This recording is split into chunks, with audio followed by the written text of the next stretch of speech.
Welcome back to MathsMode.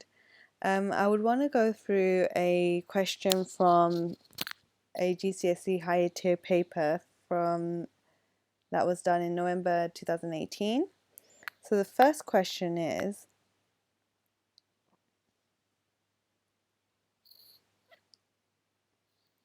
three to the power 7 times by 3 to the power minus 2 divided by 3 to the power 3. So first of all, I would have done the laws of indices. So when you're multiplying two indices, you'll just add them together. So 2 plus minus 2 over 3 to the power 3, which is the same as saying 7 plus minus 2 is just 3 to the power 5 over 3 to the power 3. If you write this out in a different way, it's just 3 to the power 5 divided by 3 to the power 3.